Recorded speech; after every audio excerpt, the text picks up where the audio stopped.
Welcome to Courageous Conversation with Teresa W. Gamble, powered by Concierge Resource Professional Consultant. Courageous Conversation is a diversity, equality, exclusive initiative. It's a gracious space for a meaningful discussion about culture, life, business, work, learn, live, worship, and play. Greetings, everyone, and welcome. This is Teresa Gamble. Many of you know me as the host of Courageous Conversations, but this particular recording is very unique to my doctoral program of trauma-informed educational practices. And this particular interview and conversation, it has to be with a licensed master social worker. And y'all know my girl, Elaine M. Brannon. Y'all should be familiar with her on my show and my podcast from all the amazing things she tells us about advanced directives, the sense of belonging, her amazing nonprofit revivals. And that's just scratched the surface what she does. We finna really take a deep dive in her 35 years of experience as a social worker.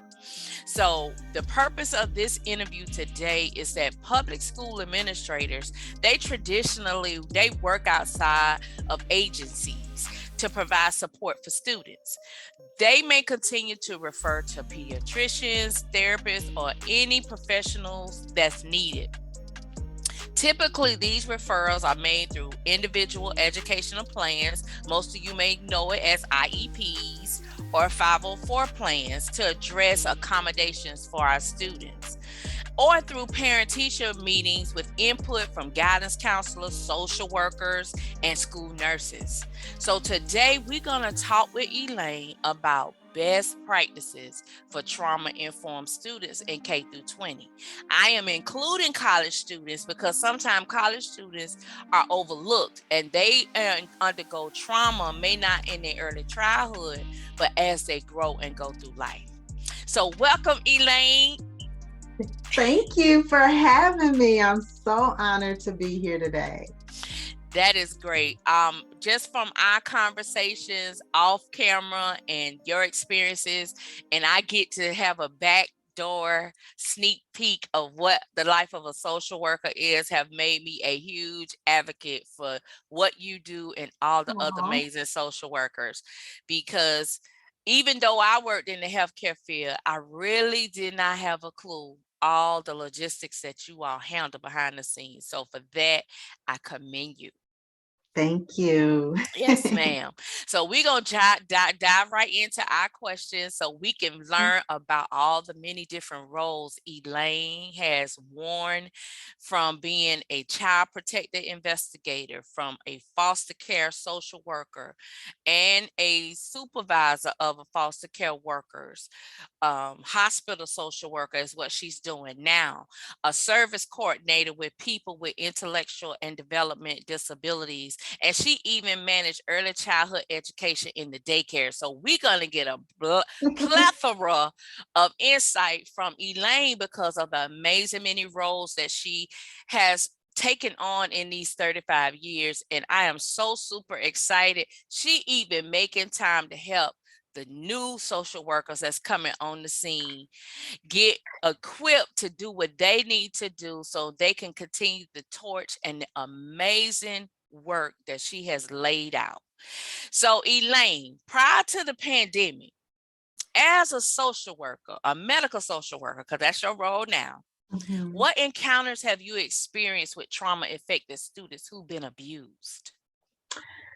Well, as you were giving that introduction, all I could think about was 35 years flashing before me for every field of practice that I've worked in and all of the different people that I've worked with, just certain ones, kind of emotional, just flashing before my face. And so, because I honor them and I cherish them so much, and think about them, and people that I don't even work with anymore, I always wonder what's going on with them. Every now and then somebody will come back and let me know, how they're doing.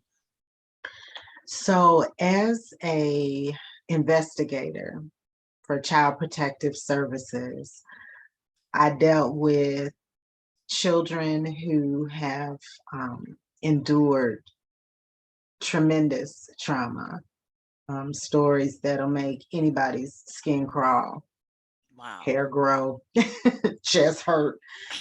And so when you mention the older minors, I should say, and then also the young adults, because some of the parents of the children that I was charged to protect were actually children themselves. Wow. So seeing a child experience that trauma, and then the young parent experience the trauma, and then a lot of times the grandparents or other family members were young as well. So there's just trauma all around in child protection. Not only in the investigative phase where you receiving the report and then going out cold to see whether or not the allegations that were reported can be substantiated or not.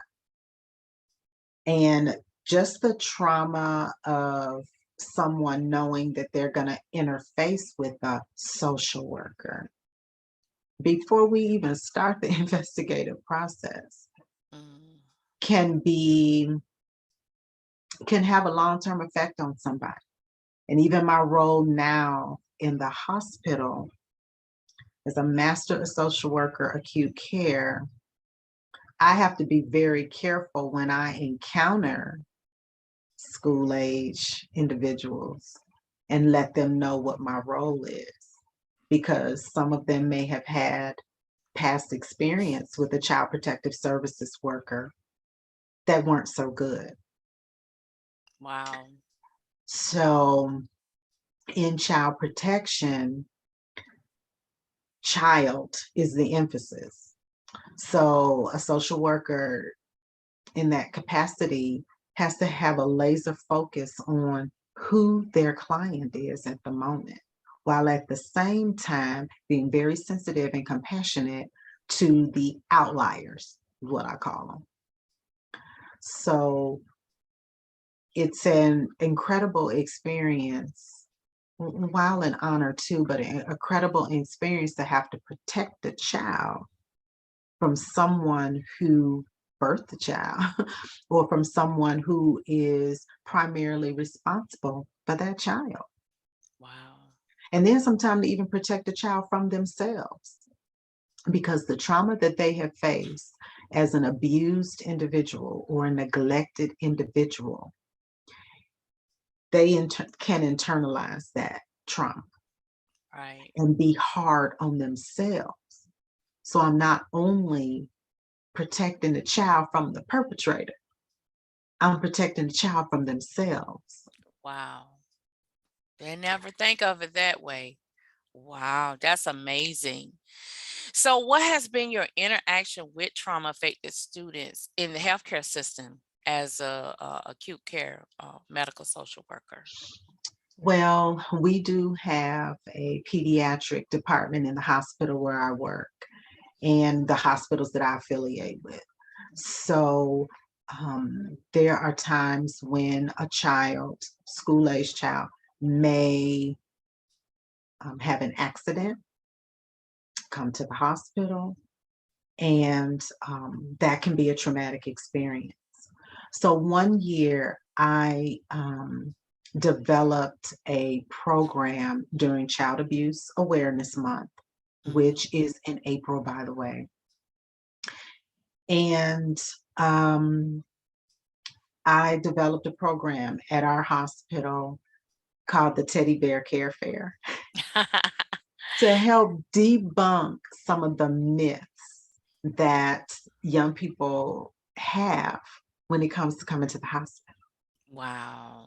So I sent some high school students to elementary schools with a kind of intake form Mm-hmm. And so they presented this form to these children for them to take home to their parents. So they took their stuffed animals, their baby dolls. Somebody even bought a monster truck. I mean, they took their toy Uh-huh. and they triaged their own toy. So I had several categories on there, and the emoji, smiley face, the throw up face, Uh-huh. all that, so that they can tell me what their charge, their doll or stuffed animal was feeling. So they brought that card to the hospital. And before they came in, the ambulance was out there, so they got a chance to have a tour. Police officer was out there, and they were giving teddy bears and stuff out too.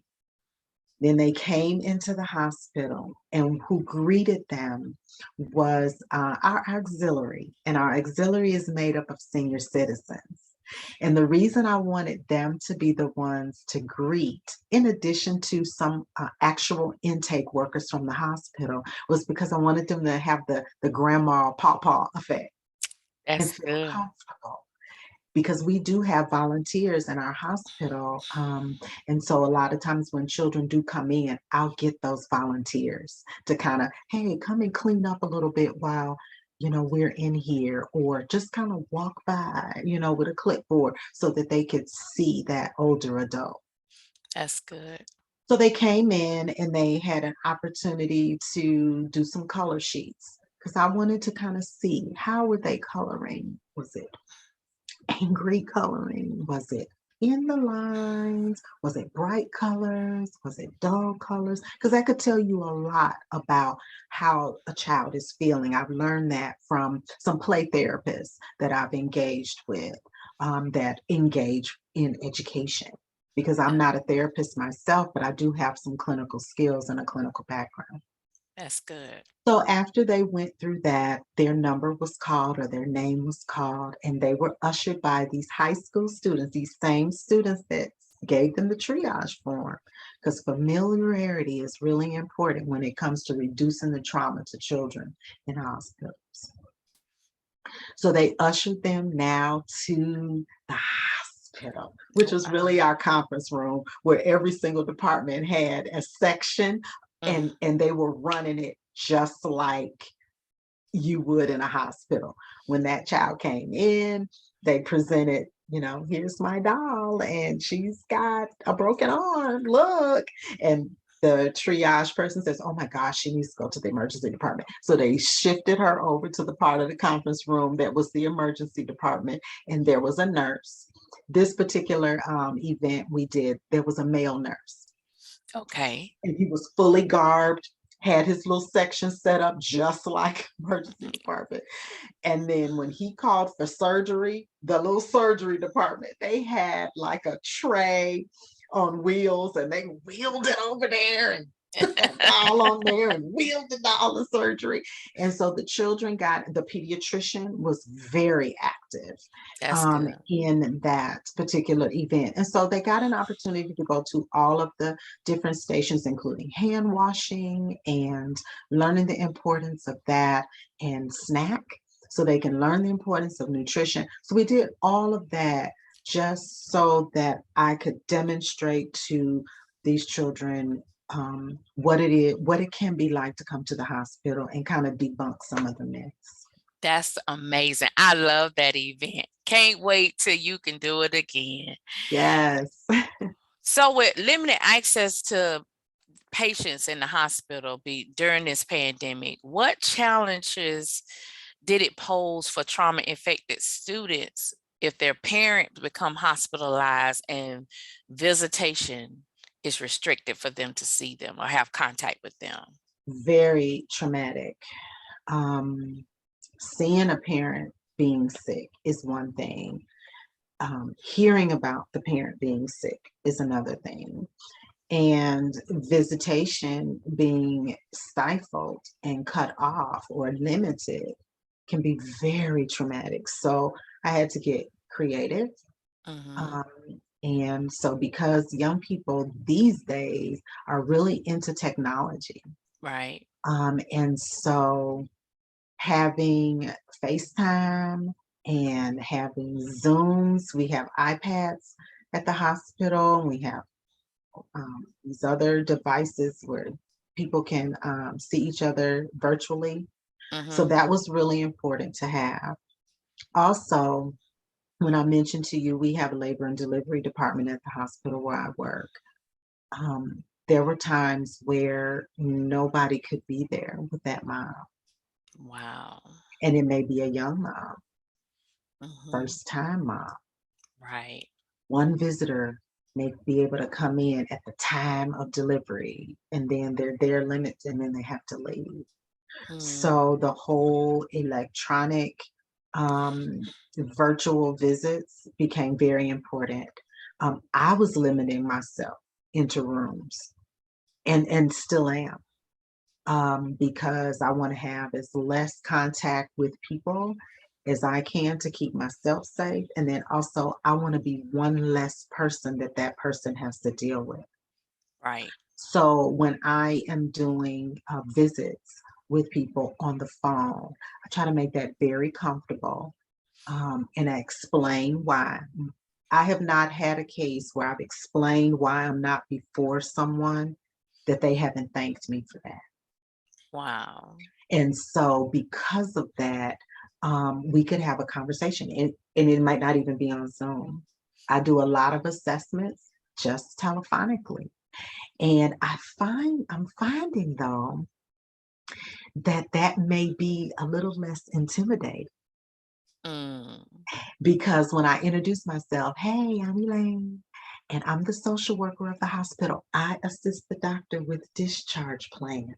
That's usually the first cut of my speech, so that when they hear, I'm the social worker of the hospital, Right. and I assist the doctor with discharge plans.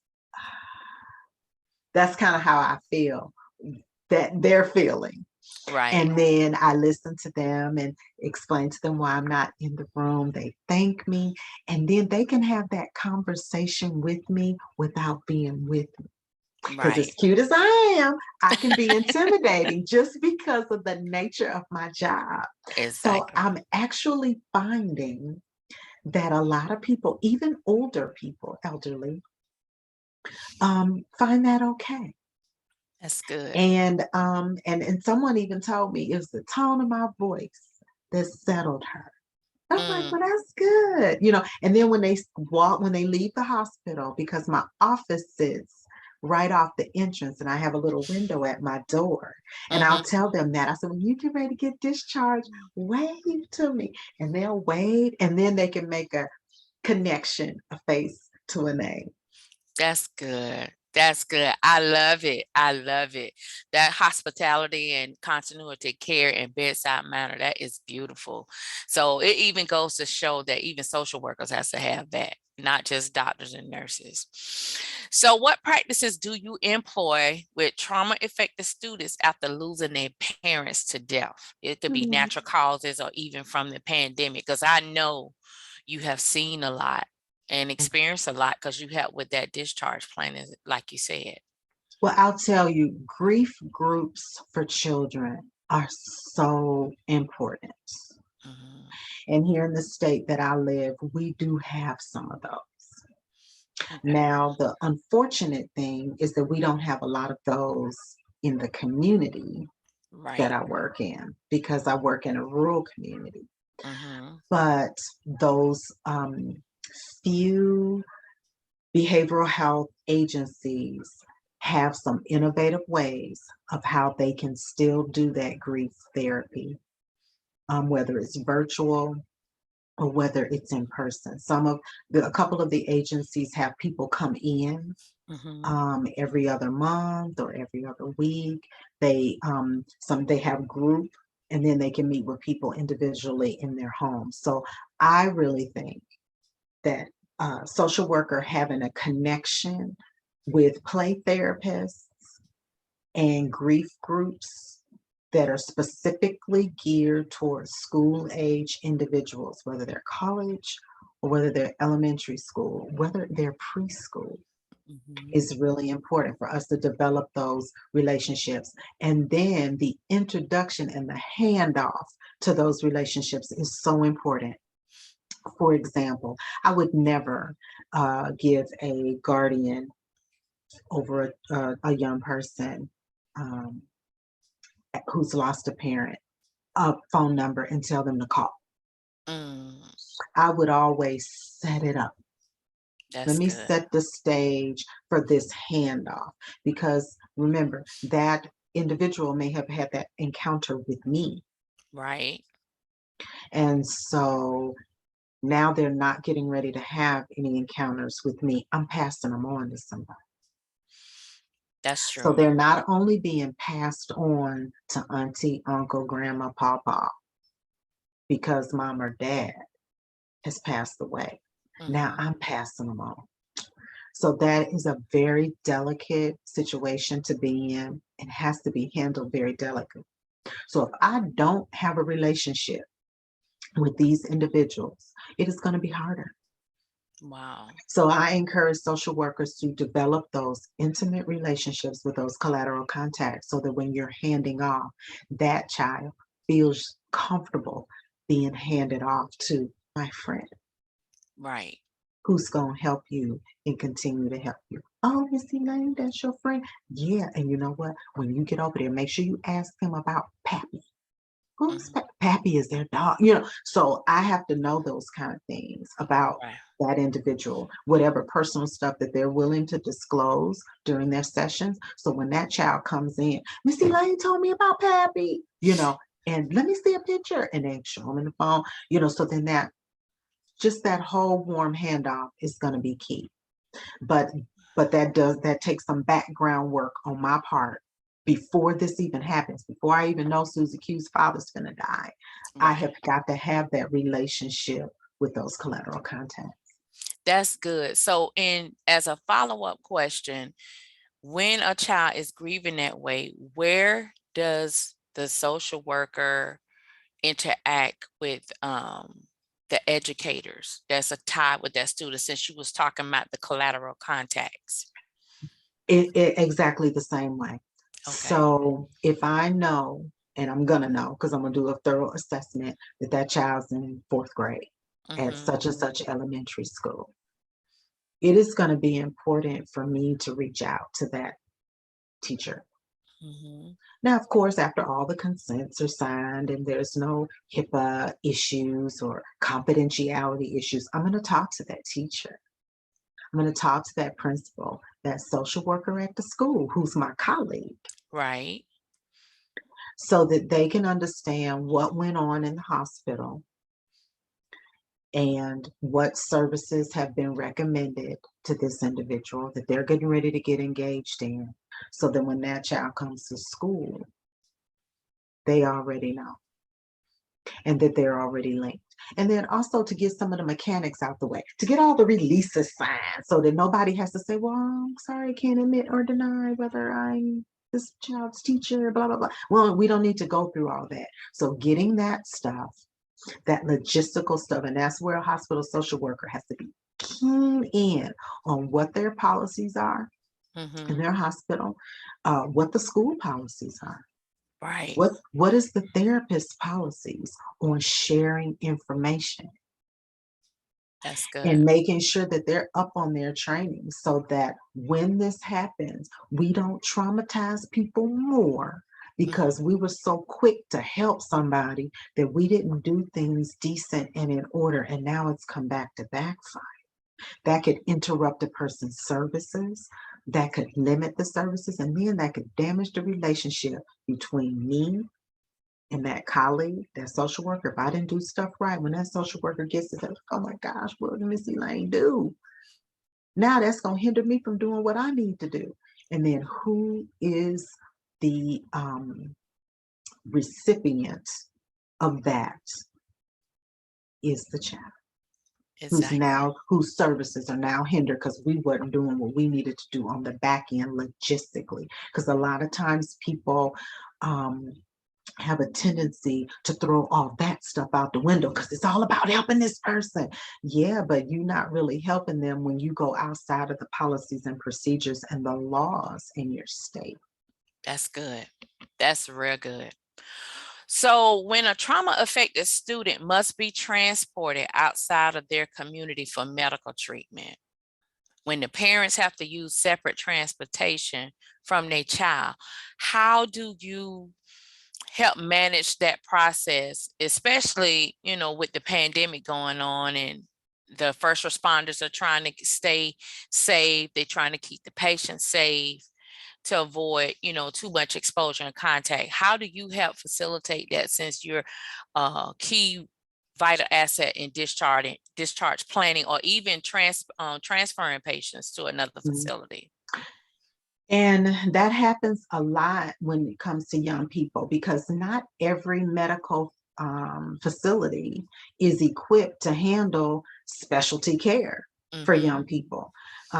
There are medical facilities in our country that are burn units just for pediatrics, Right. cancer just for pediatrics, things like that. So there's a lot of times where young people do have to get transferred out of state, out of town. And then here's the trauma to their families. Wow. So one of the things that I talked about before was those relationships. That is important. There is a service available, and I'm going to say the name of the service, and of course I'm not endorsing them, or they're not paying me to say this, but it's a really good service, and that's the Ronald McDonald House. And in fact, hey, wait a minute, they do need to use me as their spokesperson because I do use them a lot. But anyway, but making sure that parents have that connection with their child, and lodging is really important, because when a child has to leave a hospital, a lot of it's an emergency situation. They're getting care flighted, and that parent can't be in that helicopter because only so much weight can be in that helicopter. And if there's tubes and machines and all this kind of stuff, plus the nurse, and it may be a specialty nurse in there, then the pilot, and then the co-pilot, parent may not be able to be in there. Right. And so they're driving to the hospital, seeing the helicopter go ahead of them. So number one, making sure that they're equipped. Do they have a lunch? Let me run to the cafeteria and let me get them something to eat. Oh my gosh, they're all empty. Let me see if I got a gas card so that I can get them gas so they can get on to the hospital. Seeing if they can get a police escort because they may have to drive fast. Or if I need them to not drive fast, but I want them to get there safely, and I'm concerned about if they're going to drive erratic or not, I may have to call the police department and say, hey, look, get highway patrol to just kind of follow. Not follow for ticket, not follow to help rush them through traffic, but just make sure that they're safe. Because if they happen to roll over, I need the highway patrol right there. Right. So those kind of things, putting that in place. And also making sure that once they get there, they have lodging. And that Ronald McDonald House is a one-stop shop. I mean, parents can stay there, they can eat there. If they can't stay in the room with the child, usually the Ronald McDonald House is like within walking paces from a hospital. And ensuring that child that that's what's going to happen. Because there are a lot of children that have never been up in an aircraft. Right. And that could be traumatic for them. So traumatic. And if this child is alert and oriented and can see an oxygen thing up their nose, and they're poking them and they got an IV in them, and then they can't have their mommy or their daddy, and they being loaded into an aircraft. Because every child situation in an aircraft haven't been, oh, let me step out a window. Oh, look at that. It has been traumatic. Wow. And so that trauma can come back to them if they've been in an aircraft before. If a child has special needs, and they're in an ambulance, and that ambulance is going 100 miles an hour, that Wow. is too much stimulation. So a doctor then may have to do some mechanical restraints with that child, sedate them a little bit, so that just like a dentist would if they get ready to, do some dental work on a child, so that they can be comforted, and that can reduce some of the trauma. That's Um, good. and then just explaining to that child, hey, you know what? Remember that ambulance that you saw when you brought your teddy bear into the care fair? That's where Mhm. my care fair come in. And they may have come. And that's why I do a little inventory of who came. So if I know, such and such child came through, wait a minute, that child, I think that child came to the teddy bear care fair. Remember that ambulance that you was in, and this and that and the other? Yeah, well, they gonna be driving fast, and then sometimes, and it's especially with the boys, then we gonna be going fast. Yeah, y'all gonna be zooming. And so it's really kind of all in the presentation. Just kind of, and my mommy and daddy gonna be there. They already gone. Are they gone? Yeah, they're gonna be there when you get there. And so a lot of it sometimes is putting yourself in this in a situation that this is your child. Right. And are you going to fall apart, or are you gonna kick in and make it seem like this is all okay, when Yes. you can see that, man, this may not be okay. So some of that trauma work has to be within the person that's delivering the trauma work, so that Right. the other person is not being traumatized. And then being able to, after that child is gone, after that family is gone, now I got to regroup, de-traumatize myself, so that I can help the next one. Because the next one may come in 3 seconds from that. I mean, I have like a whole day. Let me go to the spa. Let me do. No. It may happen right Hmm. after. So That's being good. being ready, to being ready to deliver the service can help reduce the trauma on a person that's in a traumatic situation. If that That makes is sense. amazing. Everyone, we're talking about best practices for trauma-informed students K-20, and we're speaking with Elaine M. Brannon, a licensed master social worker, a certified acute social worker, case manager, and a I mean, she have titles that that she stand and live by, and we're just asking and having a deep dive conversation on her role as a social worker of many hats, handling traumatic experience when it comes to trauma impacted students. So now we finna get into a little bit deeper in some cases, and feel free to share vignettes as much as you can share, so our listeners and our viewers can get an insight and get a better understanding to how to identify signs and symptoms of trauma affected students, especially our educators. So how do you comfort a student, a trauma affected student, when they learn about a classmate's Mm. death?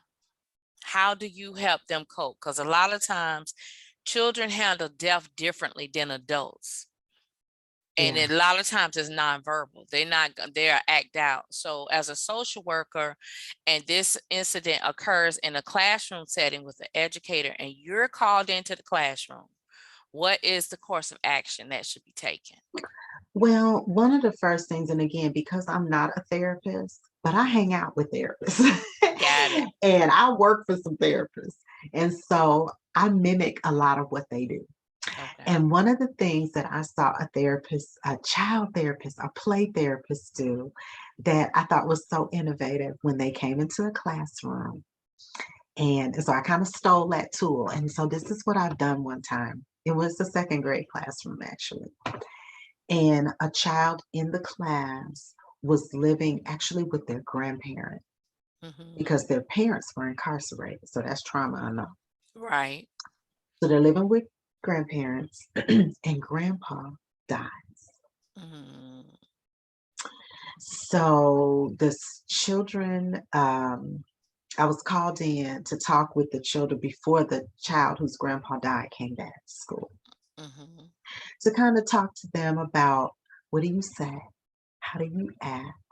What kind of questions did you ask? Because, children are asked all the time, is your grandpa, did Yeah. your grandpa die? That kind of thing. They don't have the filter Right. because they're so young. So to teach them those filtering conversations. And one of the things that the therapist said that I mocked and mimicked, and then told the therapist about it later, and I got the thumbs up. So I knew that I was on track. And the teacher felt comfortable. So I knew I was on track too, because she was in the background, and because she knows these students better than I do.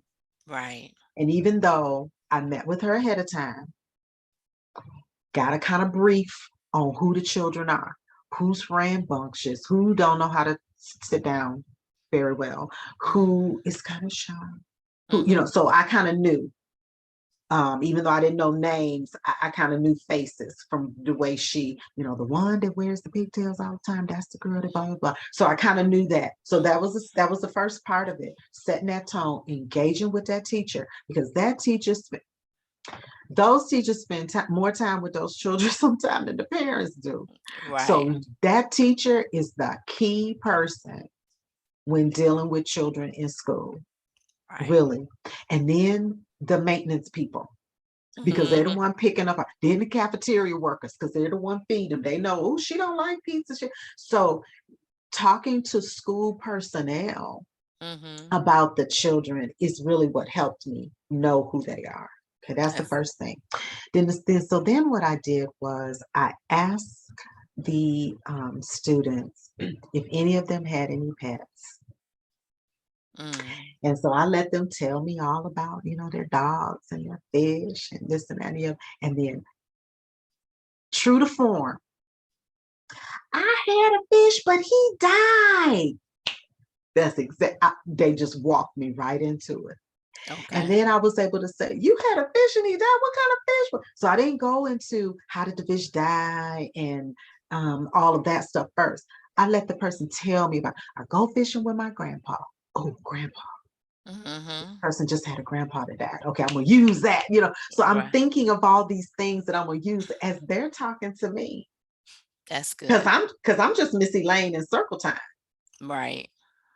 I wasn't introduced as Miss Elaine gonna come and talk to you about Susie Q's grandpa. They just walk in the class and they see another adult. They already have a good relationship with their teacher or not, but they see somebody else that they can play with. and that's how these second graders work. And because I have that demeanor, first of all, I didn't come suited up like I'm going to court. Right. I came to play. Right. Chuck Taylor's on, t-shirt on. I came to play. Right. And in fact, even after my talk with them, I was on the playground because I came right before recess and taught some people how to double dutch and all of that. So that was kind of the tail end of it. But dealing with them right where they are. And that's what social workers do anyway. So that's right up my alley, right where they are.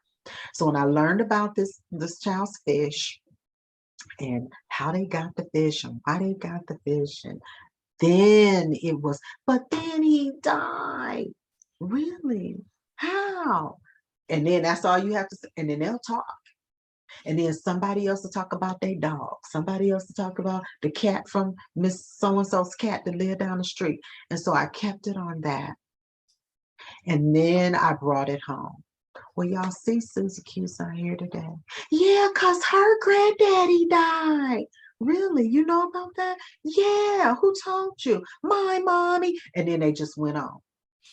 So then I kind of picked up on where the parents left off, because then I got a feel for whose parents talk about stuff, whose parents don't, how they explain things. And all I did was just, I just kind of the same plane as those parents. So I was being supportive to the parents, and the parents didn't even know. Right.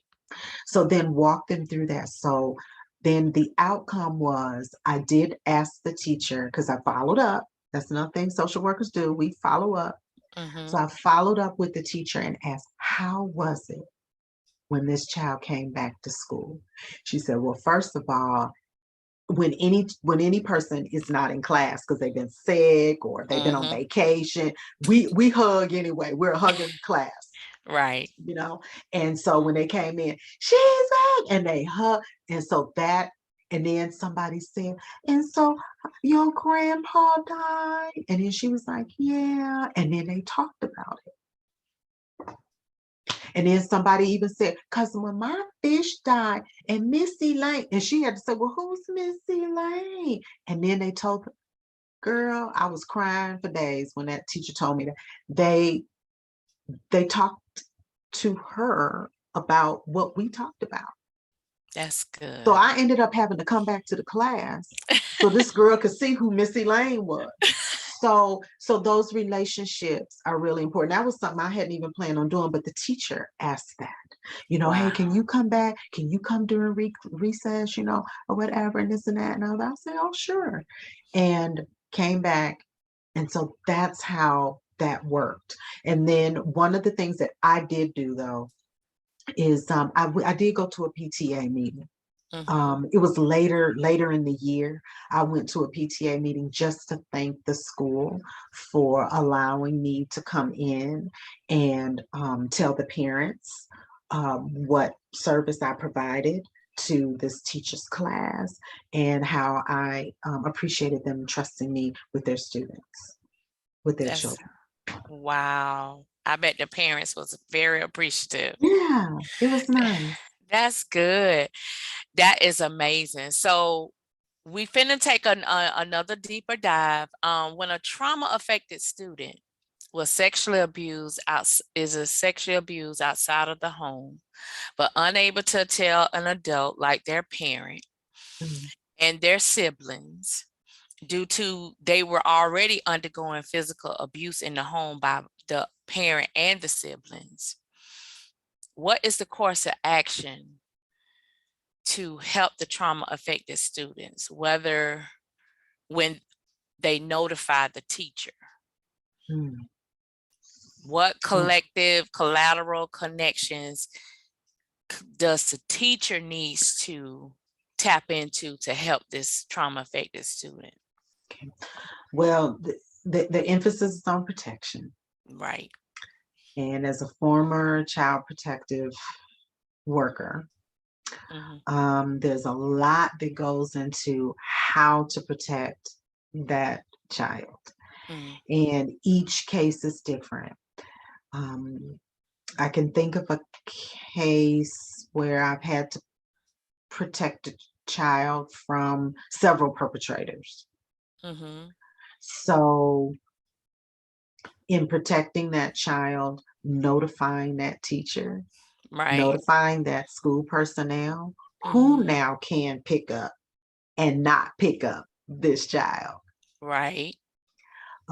Notifying the school where this child is now placed, making sure those mechanics are in place so that school really knows what's going on. And they may or may not be able to know all the details. And that can make a teacher or principal or superintendent feel very uncomfortable. Right. So as a social worker, giving them the information that they need to know and explaining why other information they may not be able to know. Right. And asking them to trust themselves as educators to be able to still educate even though they don't know stuff. That's good. That is good. Because there are some things in certain situations, especially in small towns. Right. And it's not that, oh, I'm thinking you're gonna go blab to your husband when you get home, or it's not that. For the protection of that child, I have to protect their information just like I'm protecting their body from that perp. Right. So, but back on what I was saying before, if I have that relationship with Principal so-and-so, and I had been to a PTA meeting, or I was the one that did the training with them on mandated reporting, then they know me. So if I say, this is the information I'm going to give you about Susie Q, and they ask me question and I can't answer the question, they're going to trust me. Okay, so you mentioned mandated training on mandated reporting. How often do that needs to take place in the public-private education school system, and even collegiate level? Well, I believe that it should occur every semester. Okay. I know that agencies and schools and institutions have annual trainings. I personally think in the education realm, it needs to happen every semester. And it not only needs to occur with the current personnel, it needs to occur with the substitutes and Right. the volunteers. And the school board. I often wonder in education, and I come from a family that has educators in it and close friends, sorority sisters that are educators. And I often wonder, and I've asked, how many superintendents, instead of coming to the school board meeting tonight, no, you're getting trained in mandating reporting, because you need to know what the school personnel has to endure when doing this. Right. Superintendents, school boards, school commissioners, whatever, That's good. cafeteria workers, maintenance people, how many groundskeepers, how many of them are drawn in to these trainings? And I believe they should be done every single semester. And I know teachers are overloaded with in-services, and the children get a half day, but they're there and in service. But that's the nature of the job. None of us know everything, and none of us are going to retain everything over long periods of time. So we just have to endure it and go to training, because you don't want to be that educator that forgot something or that missed something, Right. because you were ticked off that you had to be at the training and you weren't paying attention in the first place, or the school who didn't offer it because they know the teachers is tired of that anyway. That's So good. that training, because every state has laws about mandated reporting, and some people don't realize you mess that up and that could be your job. Right. Not only at that time, but that could be your job forever. You might have to switch careers because you can no longer be in that field anymore. And heaven forbid, a teacher who has gone through school, gone through student teaching, gone through all these certifications, and now they got their class and they're doing their thing, and they mess up because they forgot something, because they really weren't paying attention, or because they weren't educated well, or they weren't educated often enough, and they missed something, and now they're at home doing something other than teach students. That's like a fish out of water. Yeah, and those students are still traumatized because they missed that small, nonverbal action by the student, And they missed their teacher. Miss Right. So is gone.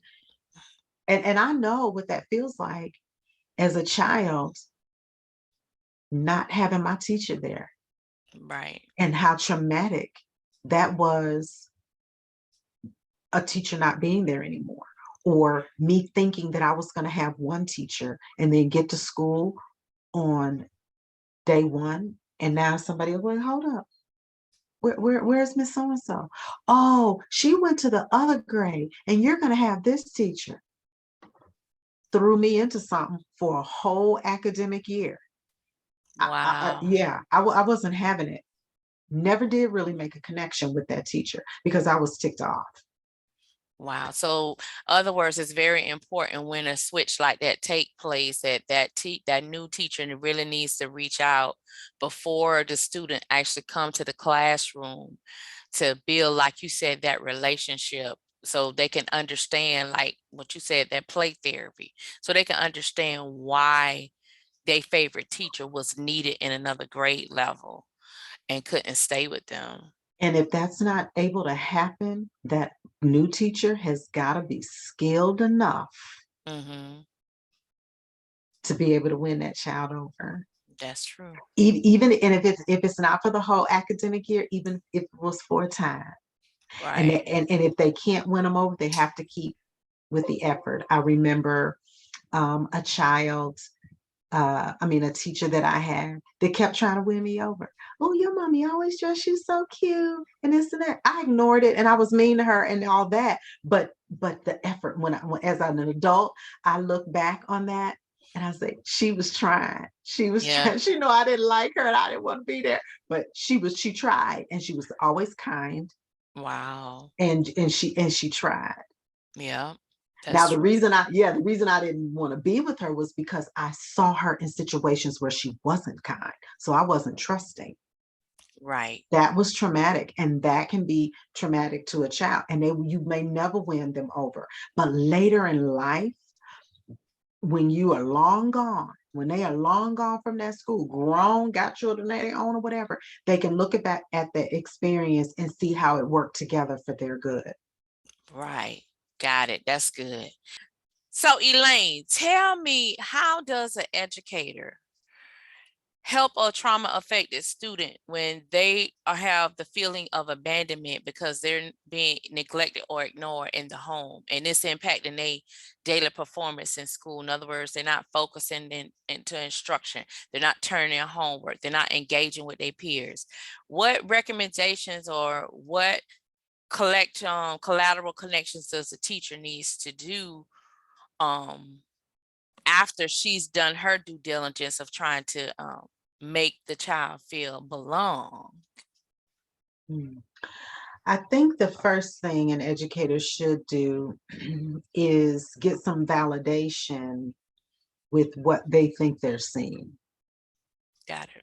So if after having some parent-teacher conferences, um, talking with the child about things that they like and don't like, and after a thorough assessment, and I guess from a social worker standpoint, because we're always assessing, Mm-hmm. and I believe educators are always assessing too, but Right. the assessment is pointless if you don't gather the information and then use it. So in other words, if that student has an IEP or going back to school records from prior instructors, speaking with the dean to see if there are any disciplinary issues, are those Mhm. the type of gathering data you're referencing? Right. And also getting that feedback, not just from written documentation, but I mean, you're a teacher, it's your classroom. You can schedule a parent teacher conference anytime. Right. And it doesn't even have to be anything about, oh, little Johnny is cutting up, so let me call his parents and say I need to meet with them. It might be, you know what, here's the improvements that I've seen your child have over the course of a month. Mm-hmm. Wow. Miss Jones, I really want to talk to you about that because I need to share some exciting news with you about your child. Right. Using that as a leading. And it is not lying, it's not being fake. You want to share some good news. So you want to meet with Miss Jones.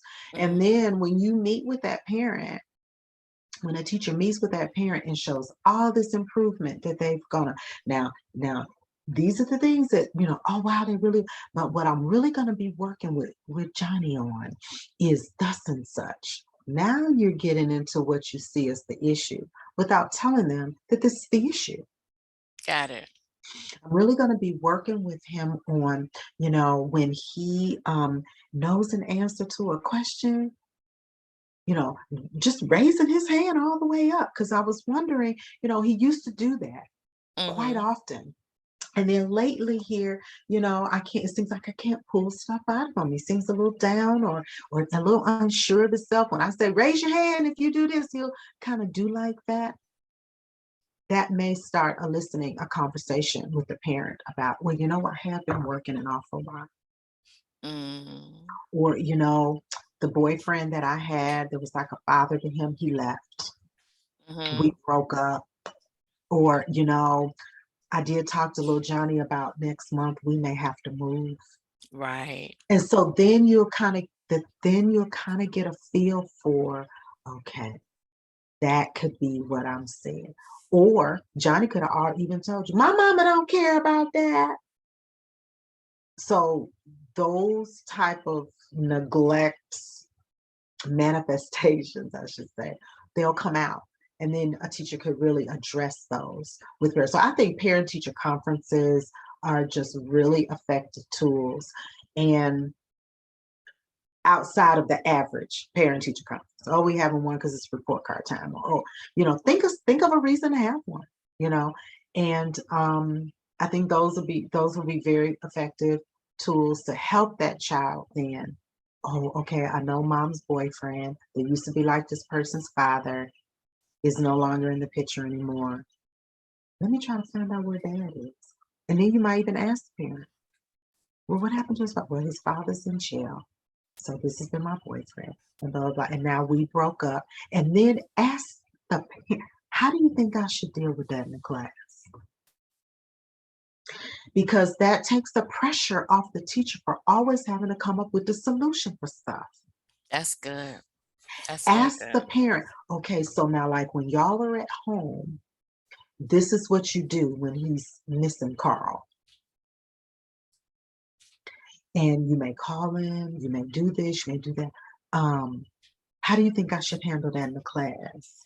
If I feel that he's a little sad, oh girl, play some music because he loves such and such, and get that information from the parent, and that takes the pressure off of you as an educator to try to figure this stuff out all the time. That's good. That's good. Partnering with that parent. But in order to do that, that educator has to make sure that the classroom, the atmosphere is welcoming to do that, because some parents have traumatic experiences or may have a bad experience in school. So how does an educator navigate that space if the parent had a traumatic experience when they was in school and dislike even talking to teachers, period? I think that starts at the very beginning. And I have several friends, like I said before, that are educators. And one of the things that one of my friends did to engage with the parents is this. You know how teachers really start early because they got to get their bulletin boards up, they got to get their rooms together, and they've got to get seating charts and all of that. I suggested to a teacher once, because they were a good friend of mine, to invite the parents to help. That's good. It's like, look, Susie Q, I know you work down at the bank and this and that and the other, but I'm wondering if you could take an extra hour at lunch.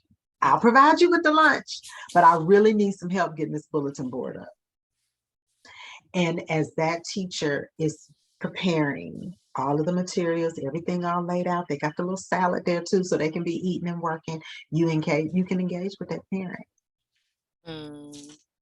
Especially if you've heard through the grapevine that this is a parent that may be up in your face because they went to this school and they had this teacher and they didn't like it and they, dropped out and all this kind of stuff. That is a good parent to do that with.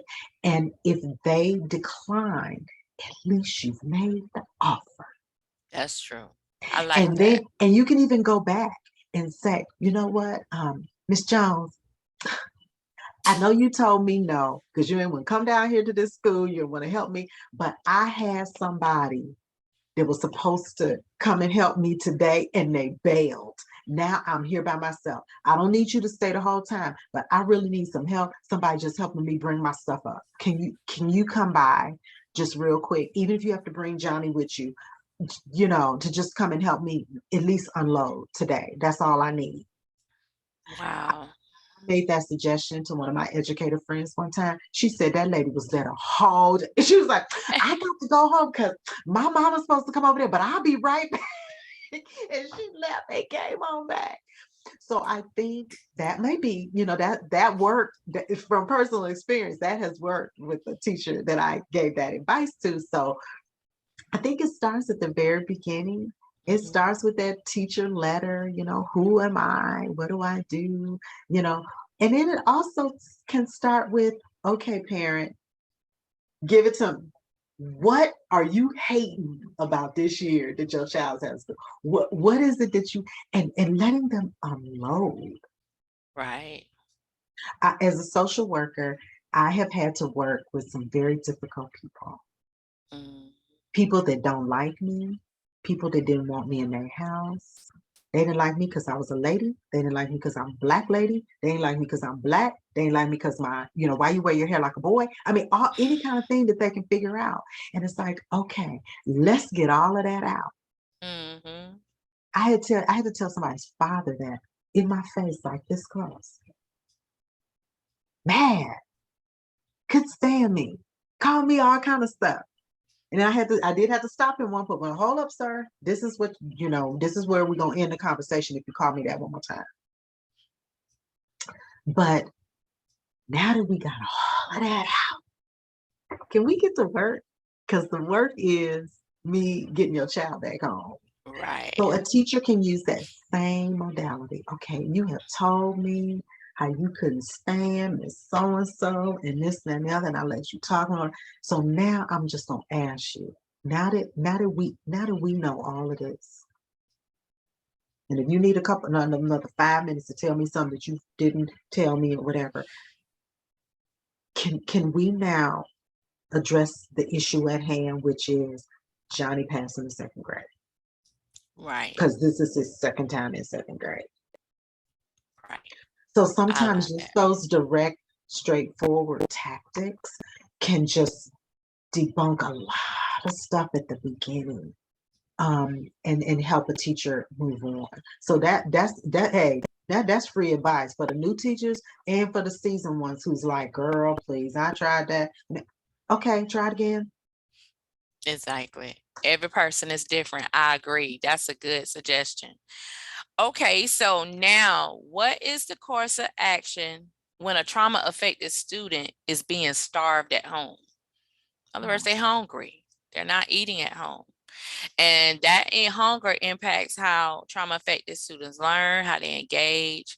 So what is the tactic or the protocol for educators to address that issue? And then when do they bring someone in like you into the picture?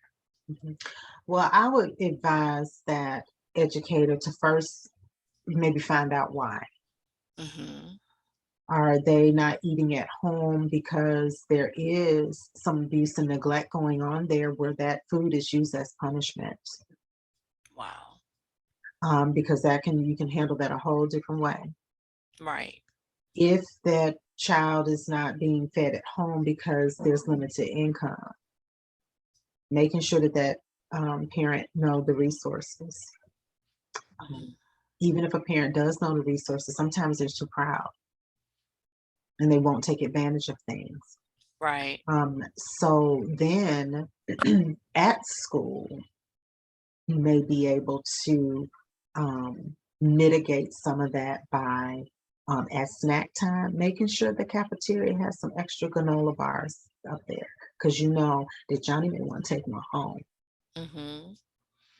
And shoot, you can even, let Johnny know after school that you can put an extra granola bar in his backpack. But this is just for tomorrow for breakfast though. So keep that in your backpack.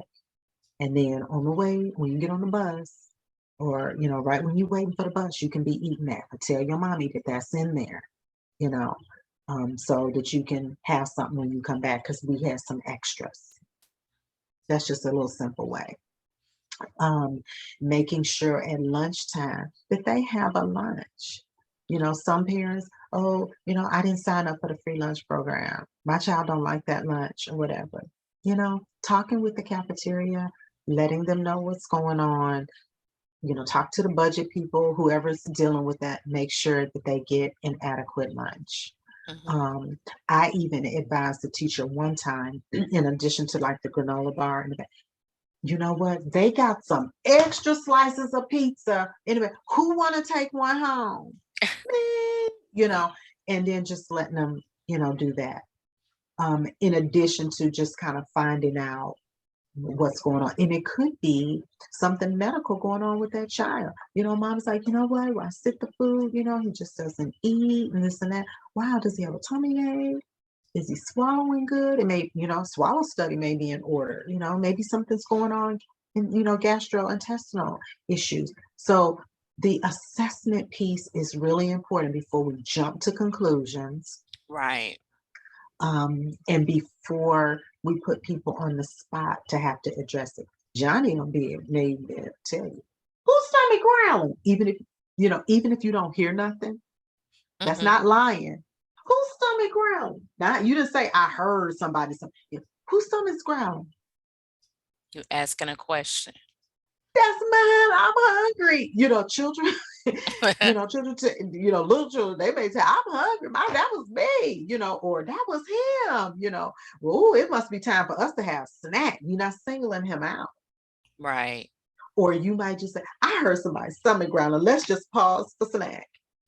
Wow. If you know that child is hungry, and then doing some of that, seeing if that mitigates it before you just really dive in, you know, just trying to solve the problem. Because sometimes it'll solve itself. Um, and then of course, if it's something real serious, like, you know, Johnny tells you, my mommy wouldn't let me eat dinner last night because I hit my sister or something like that, then do I jump and call Child Protective Services on that? Or do I, you know, kind of see how that plays out? The Mm. next day. Ooh, so ooh, I know last night your mom sent you to bed without no dinner, but you must have ate like a dog tonight. And then if they say, we had this, we had that, well, then you kind of know. Right. But then if Exactly. we say, I did such and she wouldn't let me. Well, okay. Now we seeing a pattern that we Mhm. may have to address.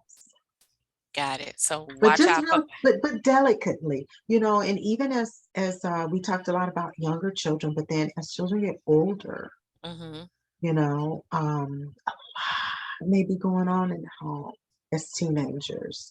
A lot going on with the teenagers is causing them to lose their appetite.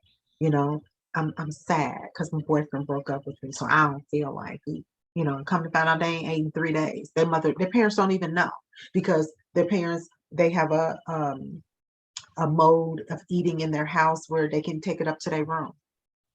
Instead around the dinner table to make sure they're eating. Yeah. Children can be throwing it up. Bulimia and, you know, eating disorders are very prevalent. And so the parent could not even know. So it's really important to do that thorough assessment of the situation for educators because you can jump to the conclusion thinking a parent's not feeding their child. And it's that no, she's 16 now. She want to talk on the phone with her friends. She want to eat with her friends on Zoom so they could be talking about, you know, what they made or whatever. I thought she was eating. I didn't know she was throwing that stuff out the window. Right. And That's you done true. called Child Protective Services and they done it, and that's what they find out in the investigation. You may feel this big. So it's really important to do that thorough assessment first. I love that suggestion because you made me thought about even when I was teaching in workforce education.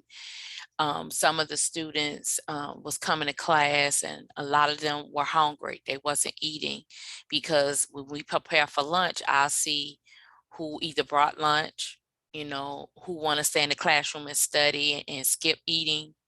So I started intentionally every week we would plan a potluck on Mm, Fridays. that's And I good. would tell everybody to bring enough food. So what all leftovers we divvied it up. So everybody got to take food home for the weekend so they wasn't hungry.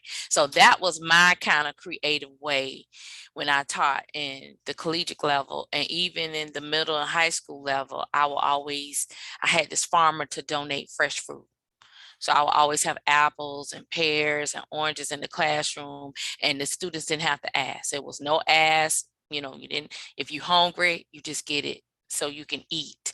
And if I see more than one student, was going at the fruit, I say, okay, y'all, let's, just like you said, let's have a snack time break or a bathroom break. That way they get some time to eat, refill, replenish, because we know when a student is hungry, it's hard for them to focus in the classroom to do so. So thank you for reminding me of that strategy. And I hope this technique and strategy will help educators. And educators, you don't have to spend money out your pocket. There are organizations and farms and grocery stores that will donate to you.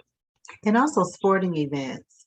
I had an educator once that I said, hey, talk to the principal about these particular students that you feel are not getting enough to eat at home. I've had the situation only because these were students that took advantage of the summer mobile unit that went out and fed people.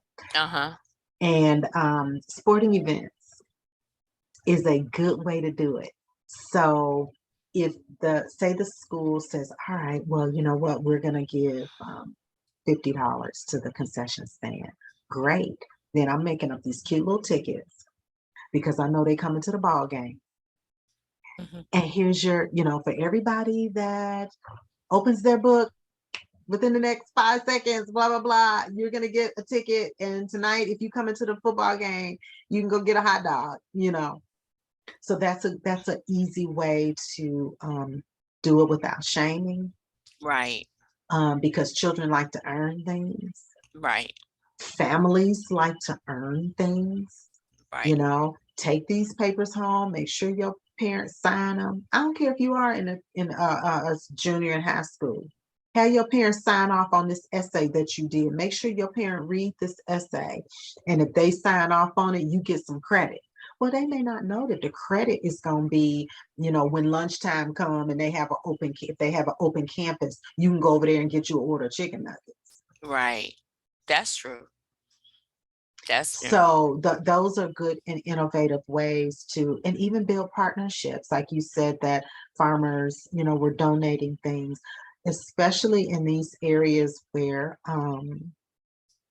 there are stores near school.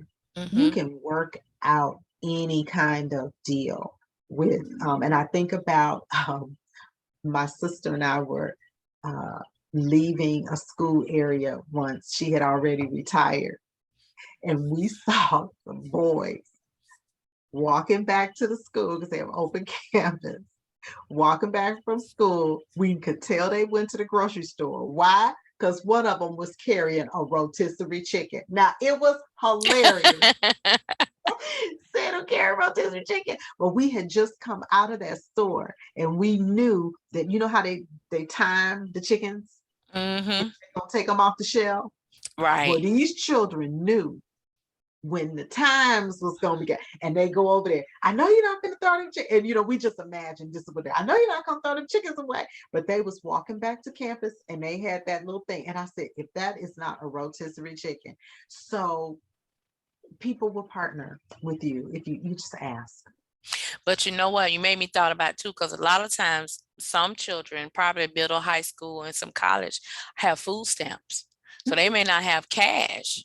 So having that partnership, like you say, with the community store or the grocery, they can use the food stamp cards to get them something to eat, because Absolutely. they may have to pay for lunch at school, or what they offer at school is not fulfilling enough to make sure that they're full. So right. I like that analogy. And taking the shaming out. I mean, food stamps and assistance, it is there to help people. And taxpayers, the taxpayers I know, they don't gripe and complain that their tax dollars are going to help somebody get something to eat. And so making sure that shame is out of it, and just just thinking of slick ways to do stuff and making sure that, we're being respectful. That's true. I like it. Everyone, we're talking about best practices for trauma-informed students K-20 with the amazing social worker. I call her social worker on demand, Elaine M. Brannon. She is giving us some insight and helping educators, how to address trauma-affected students, because we have had trauma affected students prior to this pandemic, but the pandemic has really bolstered the trauma even the more, where our country is really getting more concerned and having a conversation about mental health. And with our children, it's difficult for them to talk about because they may not have the words to discuss, but they do display and demonstrate it through body language. So our next question is, what are the indicators when a trauma-affected student is being bullied by a single parent and siblings in the home? Well, a couple of things. They can be bullies themselves. They feel like they don't have that control over, what's going on in their situation at home. So they can come to school, and if they have control there, they can bully other people. They will. Wow. And then the flip side. I'm being bullied at home. So now I'm going to buy all my friends. I'm going to be real nice to people. I'm going to be a friend at all costs, which can cause them to be very vulnerable and be taken advantage of. Right. Because they don't understand that happy medium. They're doing whatever they need to do not to be yelled at, hit, or do whatever. So they'll take a lot of abuse. So they'll become victims themselves. So now they're being traumatized because they're a victim at school because they're allowing it. And then at home as well. So we see those students that you think, well, why are you letting them run over you? That could be a reason. That's true. Overcompensating. And so helping students find that happy medium. There's so many lessons on anti-bullying. Right. The curriculums are full of that these days because people are really trying to, tone that down, using things, news stories that they may even be aware of, using, and when I say news stories, I'm talking TikTok videos, reels, the stuff that the young people look at nowadays. Right. And I say young people, even a college student. I just taught a course on civic participation for an organization that preps middle school and high school students for college. And one of the things that one of the students said, she's a high schooler, I just love getting on social media and just looking at all the TikTok videos. So using some of those as material, letting the students, hey, we're going to access TikTok videos today. And you can all turn your phones on if you have them. If you don't have a phone, scoot your chair over to somebody with a phone and let's look at these videos. And then you as an educator can show some of your favorite ones, and it can show of people being kind to each other. Right. Siblings helping each other. There's a couple of cute ones that I even look at now, these little twin boys. And they have a channel. And their father is always videotaping them, being kind to each other, helping each other. Sometimes they roll on the ground and they fight, but then they get up and they hug. And so showing those and having those conversations with the whole class, because if that one child is coming there being the bully because they bullied at home, or being the victim because they're being bullied at home, they can all learn from it. And then the key thing is the trauma that the children are facing watching it. Sometimes we forget about that because we're so into Johnny who's trying to beat up people. We're so into Susie Q who is allowing people to take advantage of her. But we forget sometimes about those ones that are watching it. Wow. So educators could think about how they feel when they're driving down the highway and they see a rollover. Oh, Lord, please bless those people. I mean, all kind of stuff we do because we've seen that. And we're Right. affected by that trauma of watching something traumatic.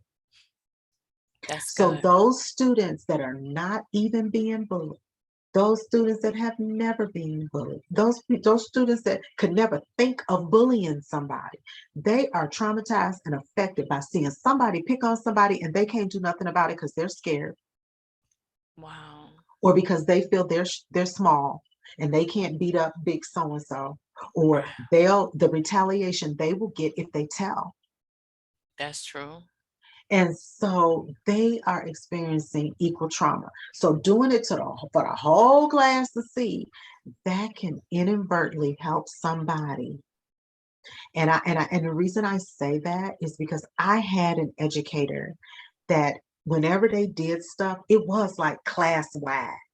And it Mm-hmm. wasn't until later in life that I realized that because this was an educator that was close to our family, Mm-hmm. and had shared some things with me as I got to be an adult, not naming names, but telling me that there was somebody in the class that had experienced that. Mm-hmm. And and and the reason that this educator shared this with me is because I shared with them how I stood up to bullies at school who was bullying someone else, Wow. and how I wasn't getting ready to have it, and how I went to the principal's office and told the principal on the teachers that watched it. Wow. And I was hot. And I had to watch myself. My parents would let me know, we can't have you go to school fighting the kids. Well, I'm gonna beat them up if they keep on messing with her. And so in sharing that with this former educator, this educator actually she was my second grade teacher, but friends of our family. And in sharing that with her, that's when she shared with me the method to her madness. Mm.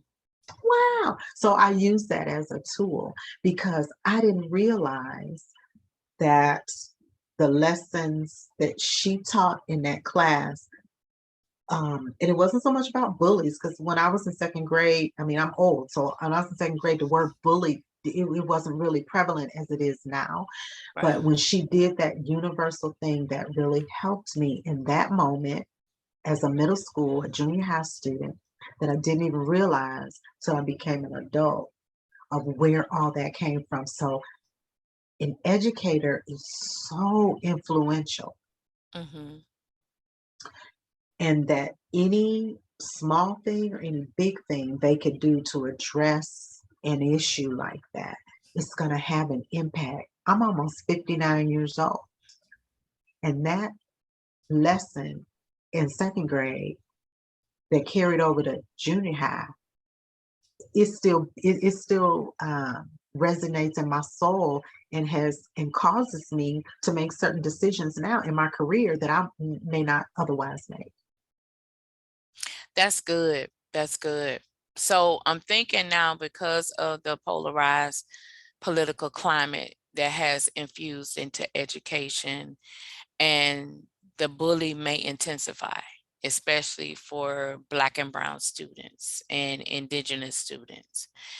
And a lot of times depends on family tradition, cultures, and rituals.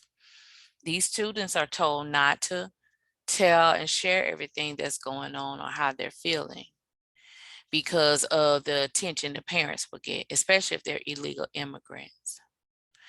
How does a educator from a social worker perspective help those students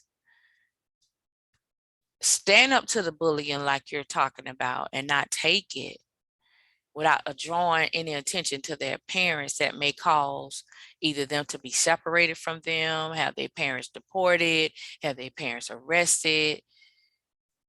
The dynamics is very hard, and a lot of weight is being placed on educators now to be more than just the classroom instructor, more than just the classroom mother.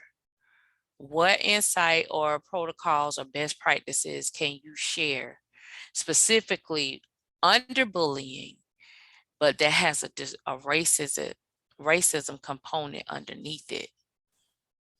I think a lot of it can stem from self-awareness that can be incorporated in your everyday curriculum. For example, if Johnny is good at adding, or Susie Q, who is a senior in high school, getting ready to go off to college, is good at verbal expression, can talk our way out of a paper bag. So using the curriculum, I think, would enhance that. So if Johnny is feeling so good about himself because he can add, to make him add everything. Every single time.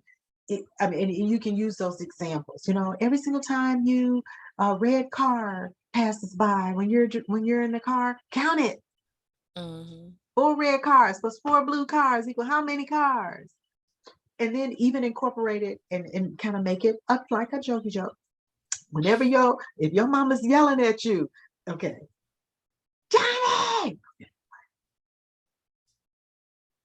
did you do that? She done nailed me 2 times. You're adding things up and making it a game. Self-awareness. So that they're not so much focused on the fact that mama's yelling at me, being mean, brothers calling me names. They're counting. They're adding. When you think about comedians, some of the funniest jokes are about what happened to somebody in their childhood. And then if you think about some of them jokes, you're thinking, that wasn't really funny. But it's funny because of what they turned it into. Right. And so I think tapping into that child's creative is going to help them internalize their own creative to where some of that noise is going to be blocked out. They're going to be able to put that in perspective. Right. You know what? Mama yelling because mama tired. Right. They'll eventually be able to rationalize that, because I'm doing well at this. I'm doing good. Even though she's yelling at me because my room ain't clean, but I'm thinking, dang, room is clean. Mama just tired. Not that they'll minimize that, but they'll be able to maybe put some of those things in perspective. Right. Even if they're being bullied, if they are so in tune to themselves, they can eventually rationalize that is just a problem. Right. They ain't got nothing to do with me. I didn't do nothing to you. Why are you picking on me? I didn't do anything to you. Oh, you just picking on me because you mean. Okay, well, this is how this is going to play out. This is kind of what can go through their mind. So I think self-awareness is just so important. And a teacher has a clean slate and is a very good influencer of helping someone be aware of who they really are. Even when they don't know who they are. What? You can sharpen pencils like that? Okay, excuse me, everybody, bring your pencils up so such and such can sharpen them. Because you're just really good at that. Oh my gosh. That's good. That child is like, oh, now, I am the king of pencil sharpeners. We do that all the time as adults. Right. As adults, I am the queen of putting on lashes. I am the queen of we call ourselves that stuff all the time. So if a teacher fosters that into a child, their own self-awareness, who don't want to be the door holder? Right. Who don't want to be the line leader? Who gets mad that so-and-so is the door holder and they're not? That's a good way you could tap into that. So-and-so, I saw you frown when I let Susie Q be the door holder. Why? Because she always get to hold the door. Okay, well, what is something that you would like to do? Because she holding the door today. Right. So tapping into, I think, a child's creative. Of course, that's going to take knowing that child. That's going to take knowing something about what's going on with them after school. If you know that child goes to gymnastics practice, tell that child, you know what? I know you go to gymnastics. This is what I'm gonna need you to do. Because what happened to show and tell? That's the thing. Some of those fundamental things I think we've gotten away from because some of the new school educators may think it's silly. I've heard some new school educators just kind of think that's silly or that's old school or children don't like that. I told you about the teddy bear care fair. Right. You would be I have a friend right now whose daughter is getting ready to be 11 years old, and she just posted on social media that they are on a vacation, and her child is sitting there FaceTiming with some cousins, and her baby doll is sitting right there, and she combing her hair, and she's showing her the clothes. 11. Yeah. So tapping into a child's creative is going to be key. So a teacher knowing that this child is coming to their classroom, knowing that this child still plays with dolls, Right. and it's a cool thing, that teacher can do the world of show and tell. Like, y'all bring y'all favorite stuff. You can get to know so much about. I did show and tell as a senior. Wow. I had a teacher in my high school that had show and tell. Well, That I was guess just right. something she did. That was just something she did. And people brought all kind of stuff. I remember bringing my daddy's watch one time, just all kind of stuff.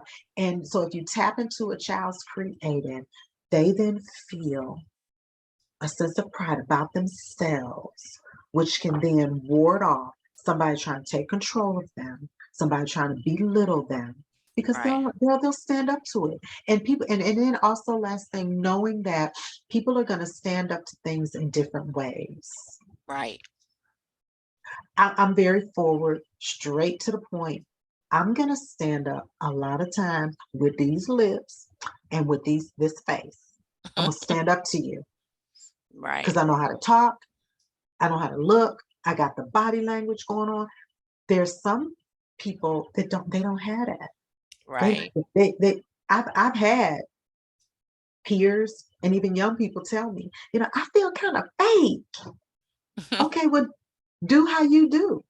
Right. They'll stand up to a bully just like this. Yeah. So also educators being keyed in on that. So that no, they're not being taken advantage of. They letting that person talk to them any old kind of way.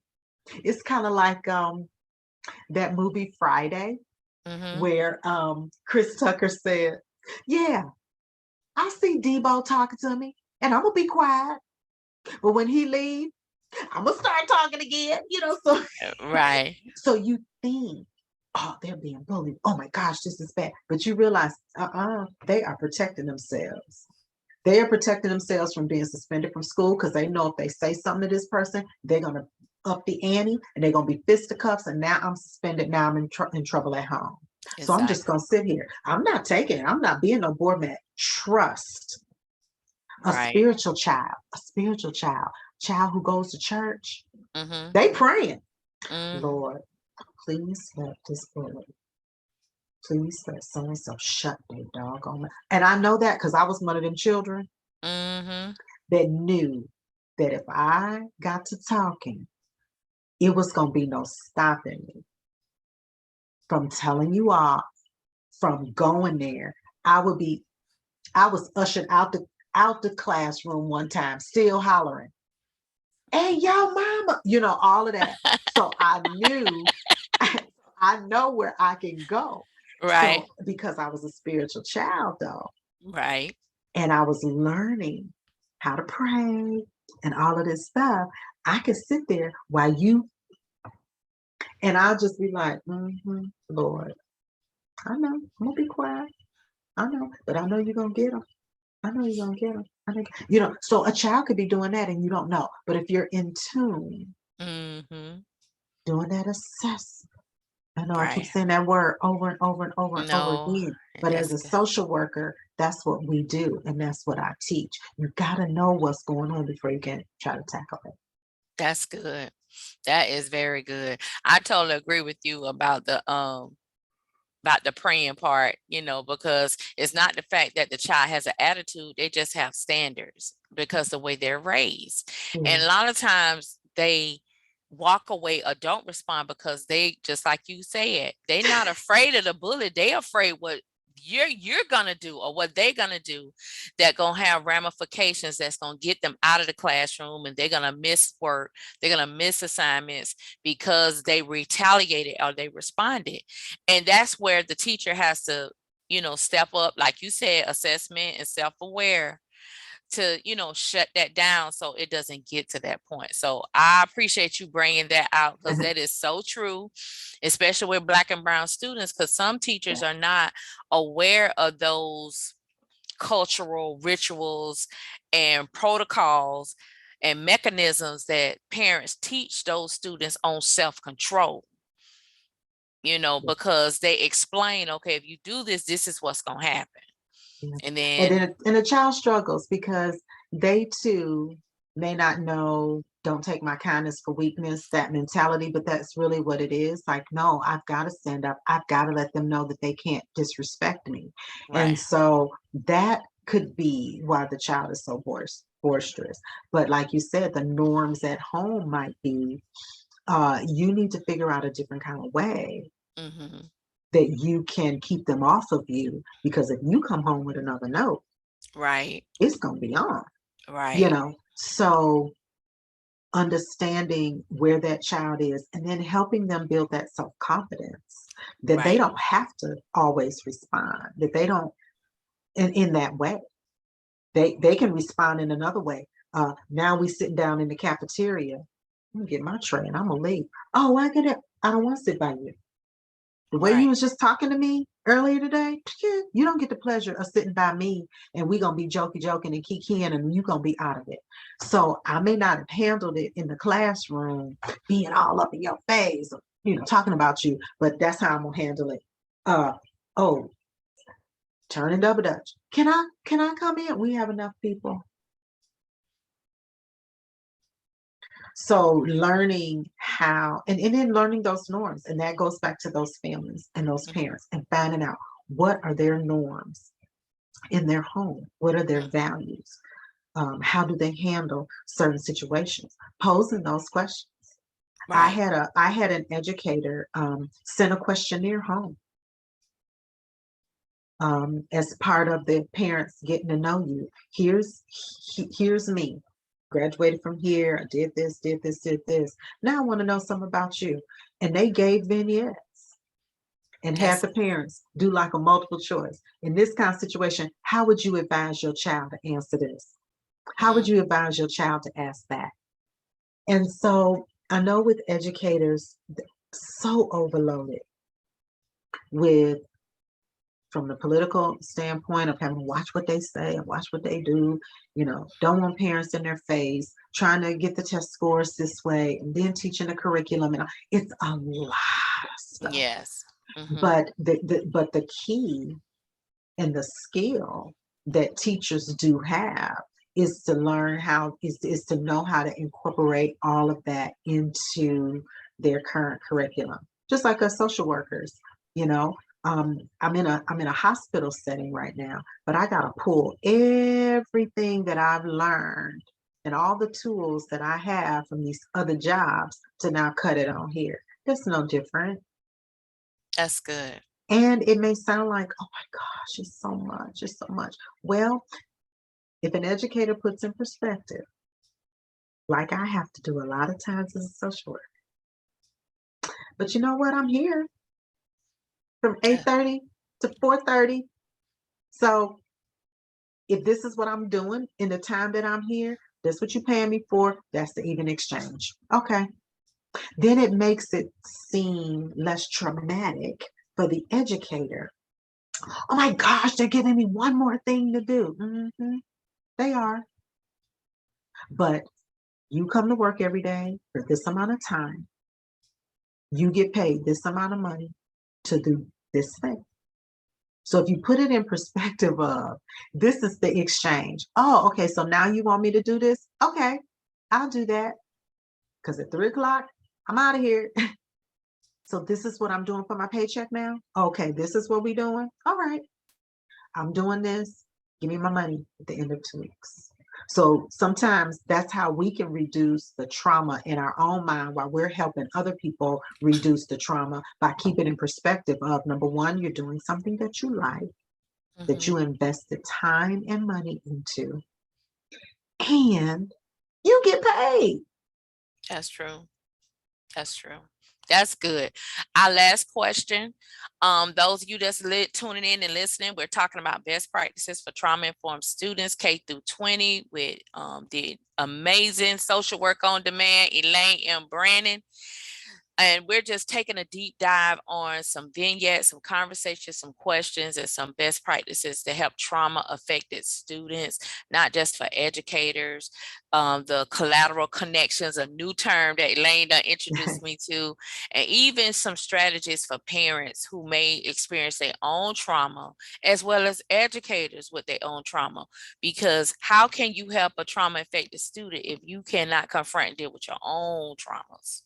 So our last question, how do you support a trauma-affected student of a single parent of 6 children, married, when the student is 2 years old and they don't know who their father is and desires to know, but the single parent refuses to talk about it? And so, for instance, like you was talking about the show and tell or career day, and the teacher says, okay, today, bring your, this is father and child day, and this particular student don't participate and doesn't have that father role model.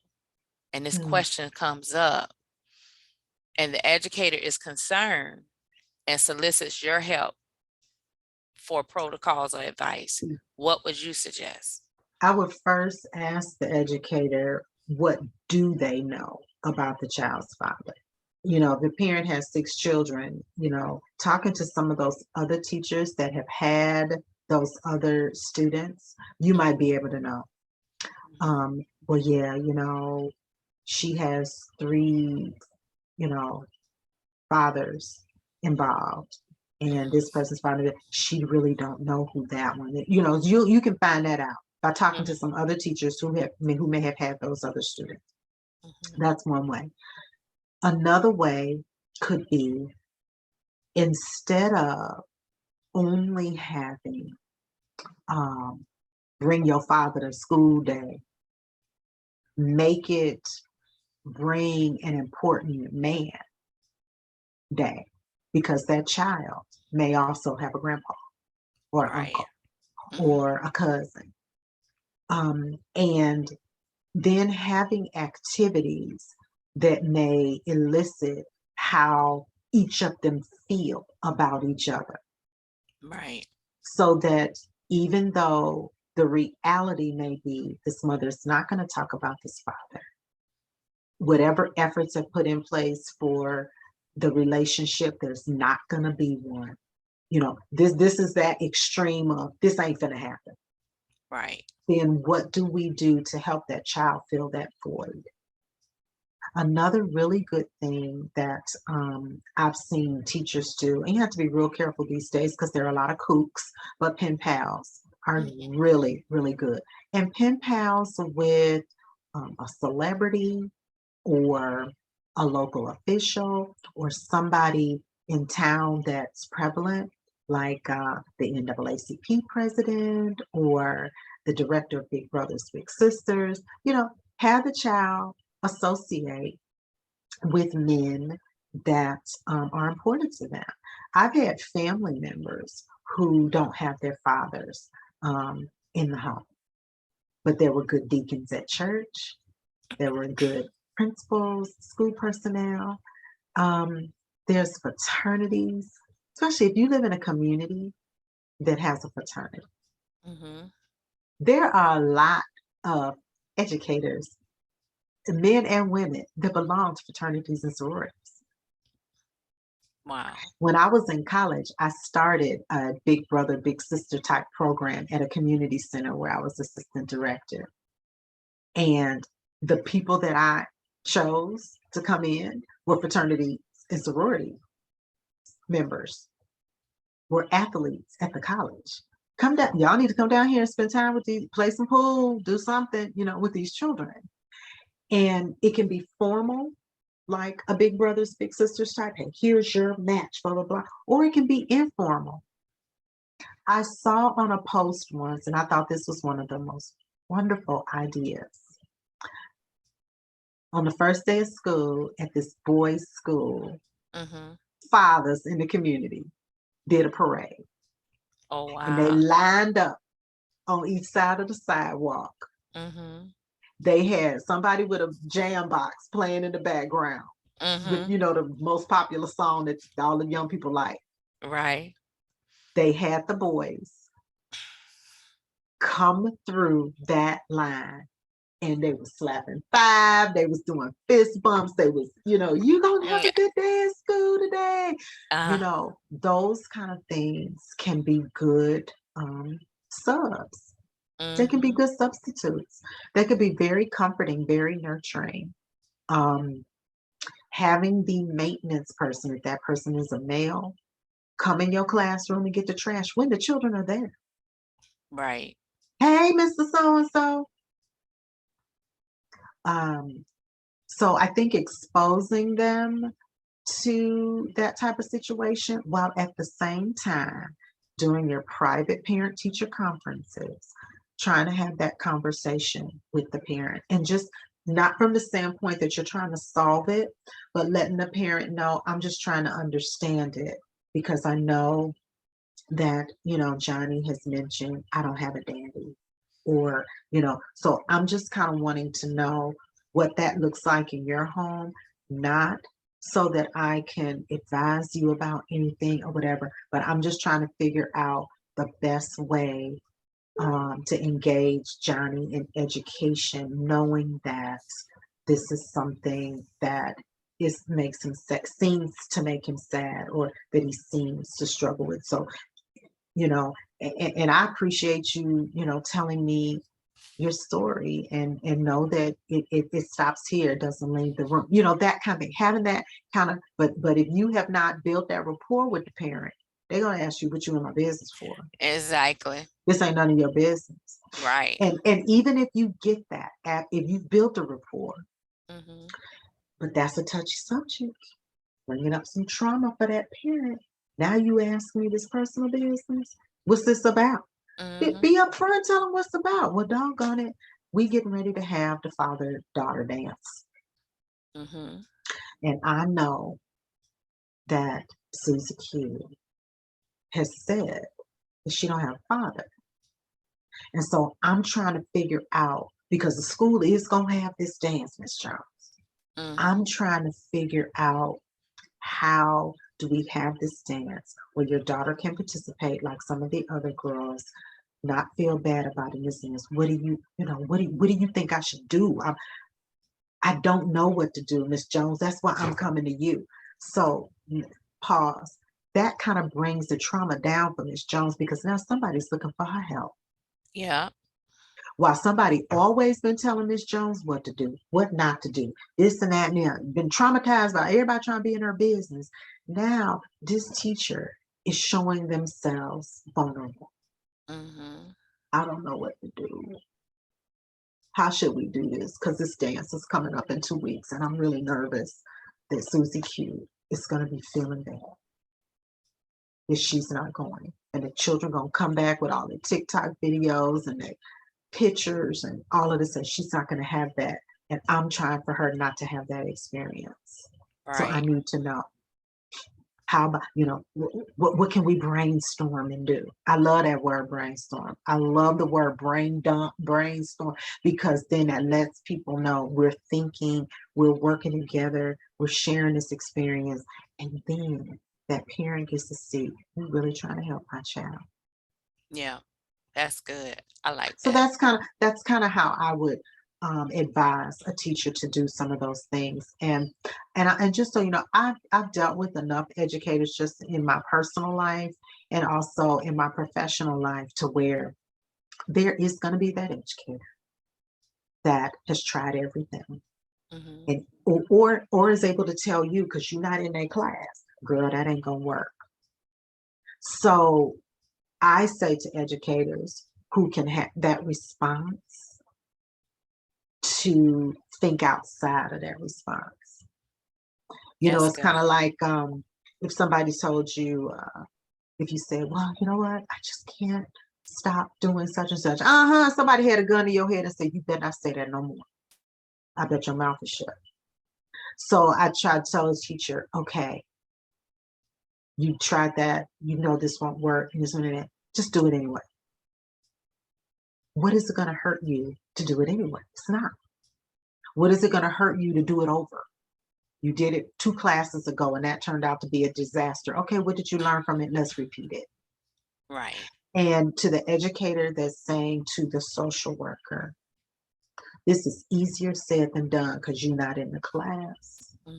I say to that educator, you are in a profession as an educator. Social work is a profession. Y'all are both professionals. You have experiences that the social worker don't have. Social worker got experiences you don't. Learn from each other. Try stuff out. As long as it's not illegal, immoral, or unethical, try stuff out.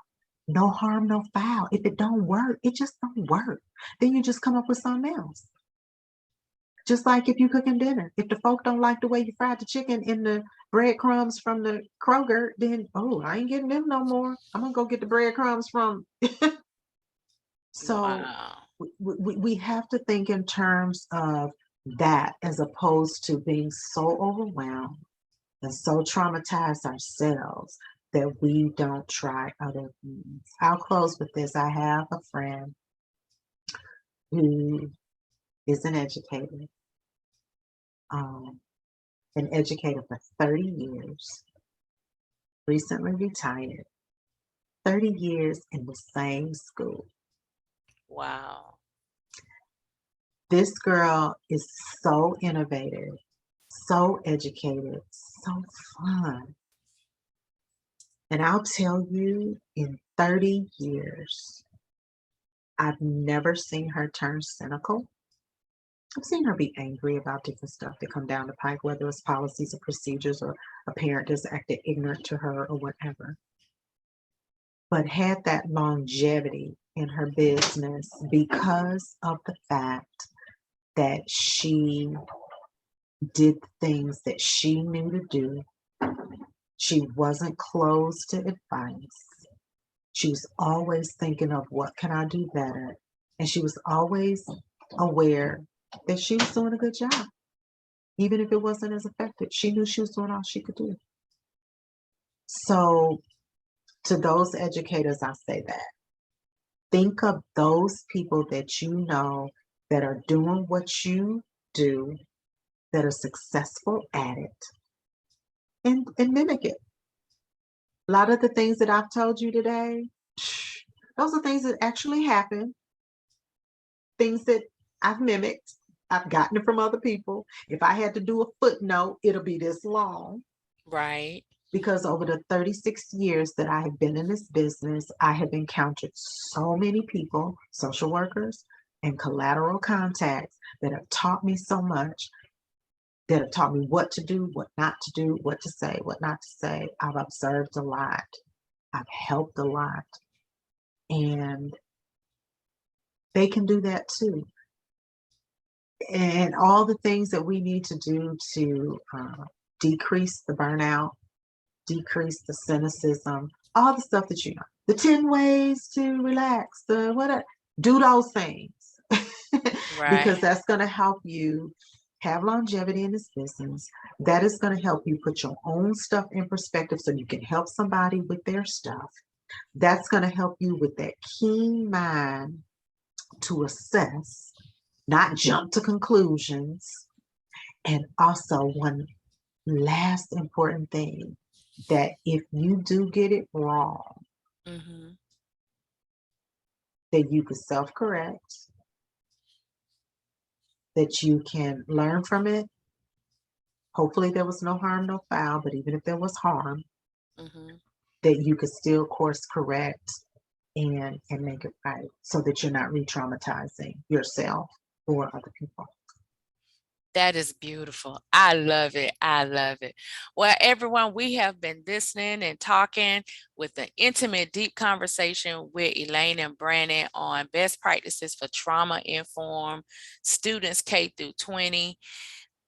I just want to say thank you so much for all the insight, the stories, the best practices, the protocols, your personal experience, and even some of the nuggets and advice that you have given for educators. It was two phrases that you said that stuck out to me that educators need to remember. Students like to earn. Parents like to earn. So sometimes as educators, we always want to help and give handouts. But if you want to do that, like Elaine say, be creative and let the students earn it. Let the parents earn it. And let the parents come help you set the classroom up, this summer for the fall. You even bring the students with you. So that way you build a rapport, not just with the parents, but with the children too. So I love that so much. But this series on best practices for trauma-informed students K through 20, we all know trauma by its nature involves root inequities that often drive and exacerbate adverse conditions or traumatic events within families, and thus leads to behavior issues that bloom in the classroom. And that derives from adverse childhood experiences such as maternal depression, emotional and sexual abuse, substance abuse, domestic violence, homelessness, incarceration, mental health, divorce, physical and emotional neglect. Miss Elaine has talked about all those things and these questions that we went through with her today. And then the adverse community environments. We have to also be aware as educators the environments that they live in, the poverty, which we address, discrimination, community disruption, the lack of opportunities, economic mobility, and social capital, poor housing quality and affordability, and violence. So, Miss Elaine, without even knowing all of those components, you covered all of them in my questions today, and I truly appreciate you for this. So before we conclude this amazing interview for best practices for trauma-informed students K through 20, what will be your first call to actions for educators after watching this amazing presentation? I would challenge you educators to partner, partner, partner, partner. You can never have too many partners. And whatever you can do to engage your collateral contacts, I don't care if it's have a Facebook group. I don't care if it's having a Zoom party where y'all just are line dancing. I mean, whatever it is you need to do to partner with those collateral contacts so that you know what they can offer, they know what you are offering and what struggles you are facing so that y'all can come together as a unit, as a team, and help each other give these students exactly what they need. I also challenge you to be prepared if something that you do does not work. Wow. Let it still work itself. I guarantee you, some of you educators can probably relate and know that children come back to you all the time as adults telling you what you did that impacted them, that you don't even remember doing that they're happy that their children are now coming to you, for those that are living in the same community, because they remember something that you did. Oh, I did that? Oh, I said that? I know, because I experienced that as a social worker. I just had a child. Well, she ain't a child no more. She's grown and married, but I held her in my arms when she was 2 years old, because I held her in my arms when she was a month old, Wow. protected her from an abusive family, did whatever I could do in my power to make sure that she not have an association with that family, but that she was in a new family. That's her forever family. This girl turned to me when her parent could not be in her labor and delivery room when she thought it was time for her to have her baby due to COVID. I got that privilege. Wow. And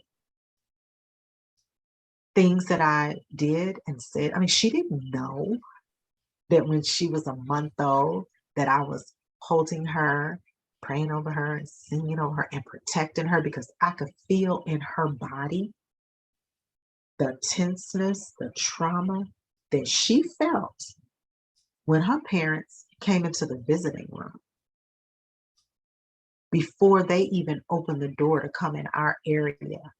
And we figured it out with the help of some doctors that it was the smell that was letting her know that these people were here. And that was traumatic for her because she had been abused so bad. Wow. Well, this girl is now an adult. And I may not have done everything right as a social worker. In fact, my job was in jeopardy a couple times with her case. But she came back and is now an adult, letting me know what kind of impact certain things that I did and certain things I said and certain things I didn't do impacted her life. And now she's a mom. And she's going to be using some of those tools, as traumatized as she has been over her life, because she couldn't have her family, her birth family. But she's able to use those tools. So you never know what impact you are having. And you may not ever know. You might not have a situation like me where somebody come back and tell you, good job, girl. So I challenge you to be confident in the things that you're doing are kind, are ethical, are moral, are legal, and they're going to impact somebody's life. And you have to sit in that comfort. So 2 challenges: partner with people, do the best job you can do, and believe that you are having a positive impact on somebody. Thank you so much, Elaine, for that advice, the deep dive conversations, and thought-provoking strategies for not self-awareness for us as educators, but self-awareness for our parents, our guardians, our grandparents, students, and making sure we create those collateral collections. Thank you so much. You all have been listening to Best Practices for Trauma-Informed, Trauma-Affected Students K-20 with Elaine M. Brannon, Licensed Master Social Worker, Certified Acute Social Worker Case Manager, and Certified Case Manager. So if you would love to hear more or want to have Elaine come speak to your students, your teachers, Miss Brannon, how do they get in contact with you? The best way is to go to my link tree, Elaine M. Brannon. Follow me on Linktree and you'll be able to see all of the things that I'm involved in. And yes, I will definitely love to come and be a part of anything that anybody is doing that is positive. Thank you so much for having me. This has been wonderful. I hope I've been helpful. And I just wish all educators all the success. I know the school year is coming up and it is going to be great. It's going to be great for you. That is my prayer. Thank you so much. Thank you for listening. And remember, best practices for trauma-affected students. Just because they're not telling you what's wrong doesn't mean nothing is not wrong. Like Elaine says, do your assessment. Don't jump to conclusions. Get all the facts first. This is Teresa W. Gamble, a PhD doctoral candidate of trauma-informed educational practices, along with social emotional learning with Northcentral University. Thank you, Elaine. Smooches. You've been listening to Courageous Conversation with Teresa W. Gamble. Courageous Conversation is powered by Carcier Resource Professional Consultant.